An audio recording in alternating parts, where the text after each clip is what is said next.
7:15 de la noche, estamos de vuelta, esto es Next Noticias y vamos a entrar de inmediato en el segmento de Lo Bueno se Comparte.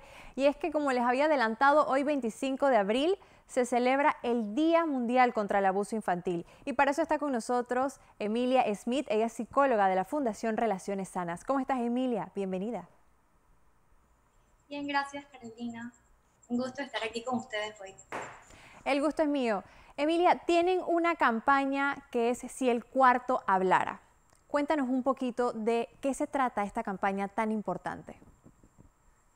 Bueno, tal como has introducido, el día de hoy, 25 de abril, conmemoramos el Día Internacional de la Lucha contra el Maltrato Infantil. Entonces, la Fundación Relaciones Sanas, junto con los creativos de la agencia Verbo, surgen con esta idea, una imagen en donde se pueda un poco comenzar a pensar sobre lo que involucra el maltrato infantil. Entonces, en esta campaña, en esta imagen, podemos ver cómo juguetes, eh, muebles, dentro de un cuarto están asustados y tienen muchas ganas de poder denunciar. Por supuesto que estos objetos no van a poder denunciar lo que ocurre dentro de un cuarto, Por un supuesto. niño con un adulto, pero nosotros como adultos responsables, espectadores, sí tenemos esa capacidad de poder alzar nuestra voz y poder comunicar, denunciar qué es lo que está pasando. Entonces, de eso va la campaña. Excelente. Emilia, vamos un poquito a hacer algo de docencia y entendamos cómo se entiende maltrato infantil, porque puede ser muy amplio este texto, pues, cruelmente, pero exactamente ¿a qué nos podemos referir cuando hablamos de maltrato infantil? Bueno, de acuerdo a la Organización Mundial de la Salud, el maltrato infantil integra todo tipo de maltrato físico, psicológico, de abuso sexual, desatención, negligencia, explotación comercial, o cualquier tipo de acto o acción que ponga o haga daño a la dignidad, al desarrollo del niño y ponga en peligro su supervivencia, sobre todo encontrándose en contextos de seguridad, bajo un cuidado como un hogar. Claro que sí. ¿Cómo están las estadísticas en nuestro país? Sabemos de que obviamente después de la pandemia o durante la pandemia, pues muchos casos de violencia tanto en mujeres, para mujeres, para niños se incrementó. ¿Tienes algún número o manejas algún tipo de estadísticas para conocer cómo está el maltrato infantil en nuestro país? Antes de pensar en las denuncias del maltrato infantil, tenemos que tener en cuenta el tipo de disciplina que también se imparte dentro de nuestros hogares. Claro. En Panamá y en América Latina suele utilizarse un método de disciplina o castigo físico. El 45% de los niños y niñas en Panamá reciben métodos de disciplina que involucran algún tipo de abuso físico o psicológico.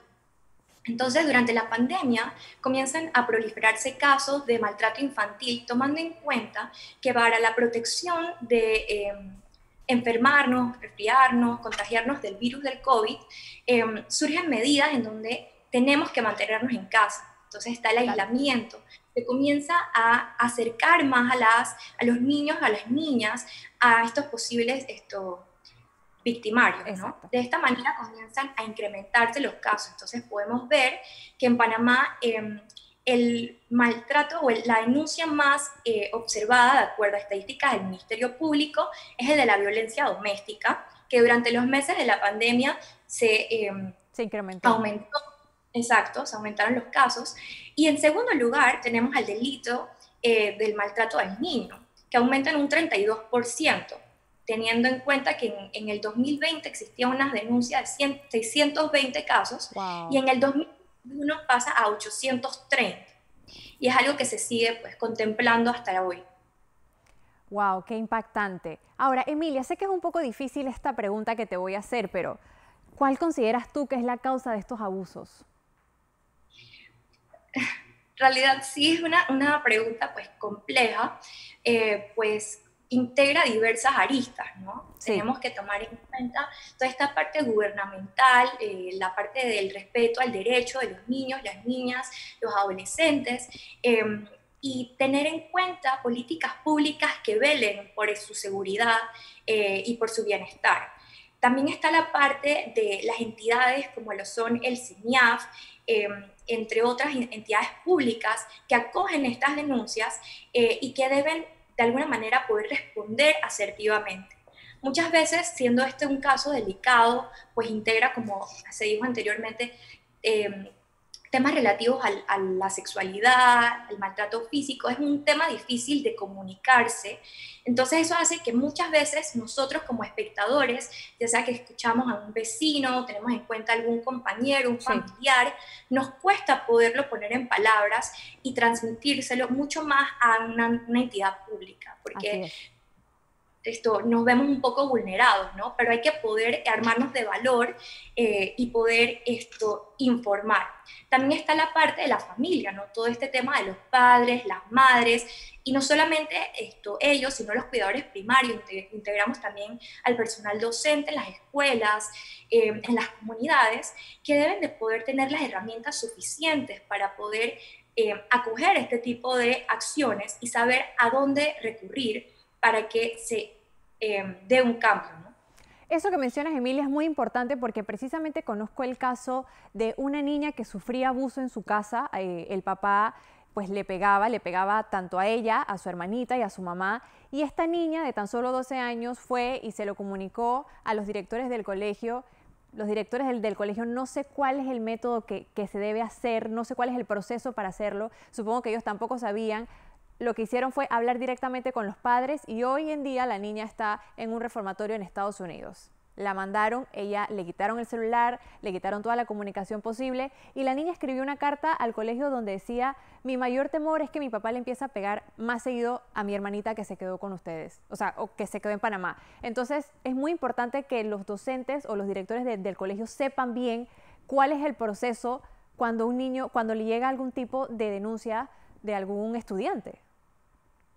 Así es, así es. Y sobre todo porque dentro de la cultura en general, y eso también es parte como de las causas, ¿no? Está esto de la tolerancia a la agresión que está muy prevalente en nuestro cotidiano vivir. Entonces, esta tolerancia social por parte de la victimización a las mujeres, la agresión o la perpetuación de la agresión o la conducta agresiva en los niños, en los varones, en los adultos, es algo que pasa de alguna manera desapercibido porque se considera normal. Y no se toma en cuenta que muchas veces esto es un abuso o una explotación y no una conducta que debe ser reforzada y mucho menos perpetuada. Entonces, es algo que debe de poderse atender, la vergüenza, el temor, esta creencia de que no se va a poder hacer nada al respecto y como el caso que comentas, esta chica que puede pensar que es algo que no va a parar y que va a seguir y que no solamente le va a impactar a ella, sino también a sus hermanos y demás, como algo imparable. Tenemos que romper un poco con esa creencia y comunicar y compartir que en realidad es algo que se puede detener teniendo la información y las herramientas pertinentes. Bien, Emilia, quiero felicitarlos a ustedes, a la Fundación Relaciones Sanas, porque me parece muy importante hacer eco de este día tan importante, que definitivamente el abuso o el maltrato infantil es algo de lo que muy poco se habla, pero es tan importante y puede que muchas personas digan o no les interese porque o no lo pasan o no lo pasaron de pequeños o en su familia no pasa nada, pero estos niños que sufren de este tipo de abusos crecen con muchas consecuencias. Y de repente vemos seres humanos violentos, seres humanos que no entendemos por qué son tan agresivos y puede venir de este tipo de abusos. Entonces, ¿nos pudieras compartir cuáles son estas consecuencias de sufrir abuso para de repente detectar ciertas como alertas o alarmas que podamos ver en las personas, incluso ya de adultas? Sí, de hecho tocas un tema muy importante porque muchas veces pensamos que el maltrato infantil queda solamente en la víctima, en una víctima. Pero en realidad es una secuela cíclica, es algo que se puede ver intergeneracionalmente. Existe una probabilidad de que una chica, por ejemplo, que haya sufrido abuso sexual, tenga 14 veces más probabilidades de ofrecer maltrato a sus parejas en un futuro. Lo mismo ocurre con los hombres en la agresión dentro del hogar. Entonces, es algo que se recibe, digamos, en una nueva familia y comienzan a presentarse este tipo de anomalías, ya sea que la persona tiene dificultades para regular sus emociones, tiene este tema con la agresión, o por el contrario, puede ser muy inhibido, muy pasiva, hay mucha sumisión y demás. Existen como varias sintomatologías que en verdad va a variar dependiendo de la persona. Pero, por ejemplo, se pueden presentar consecuencias como relativas a la sexualidad, por ejemplo, ya sea con el recibimiento de enfermedades de transmisión sexual, transmisibles, no son Wow. transmisibles, puede presentarse embarazo precoz, dificultad para concentrarse, atención, existe una alta posibilidad de deserción escolar, hay un impacto también en el desarrollo cognitivo, en el manejo emocional de estos niños y de estas personas. Entonces se pueden ver secuelas muy marcadas a nivel físico y emocional, que saltan a la vista y muchas veces se pueden dejar pasar, pero al menos hacernos la pregunta, ¿qué puede estar pasando allí? Sí. Me hace ruido, necesito atender, al menos preguntar, tener curiosidad. Entonces, no dejar pasar las cosas porque tal persona se comporta de esa manera y es normal, sino preguntarnos qué más puede ver allí, que existen conductas agresivas o de difícil manejo. Así es.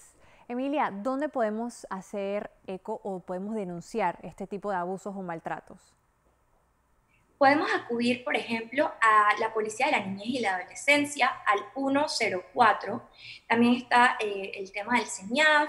Acudir podemos a la Fiscalía. También si nosotros colocamos en Google denuncia de maltrato infantil, de una vez nos va a salir un link que se llama tupista.org y de una vez esto nos va describiendo paso a paso qué es lo que nosotros tenemos que hacer o qué información tenemos que otorgar para que esto se haga la denuncia.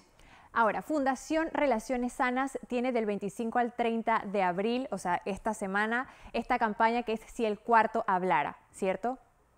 Así es. ¿Qué actividades Así. estarán haciendo? ¿Brindarán algún tipo de taller? Cuéntanos un poquito más.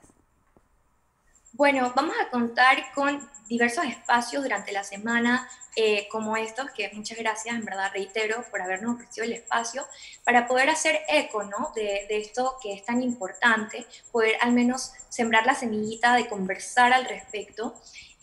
Vamos a contar con diversas vallas a lo largo de la ciudad de Panamá, en donde esperamos de alguna manera que se pueda observar la imagen anteriormente comentada y sembrar conversación al respecto, ¿no? Claro.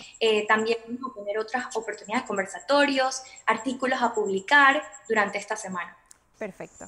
Emilia, muchísimas gracias a ti por tu tiempo y por hacer eco de esta campaña tan importante y por supuesto brindarnos esta docencia que definitivamente es importante pues conocer un poco más allá de que uno no lo pase o no lo tenga al lado, pues siempre hay alguien que lo pueda estar pasando y es importante estar alerta. Muchísimas gracias, Emilia. Muchísimas gracias a ti. Saludos. Saludos. Ella es Emilia Smith, psicóloga de la Fundación Relaciones Sanas, precisamente hoy que se celebra el Día Mundial contra el Abuso Infantil.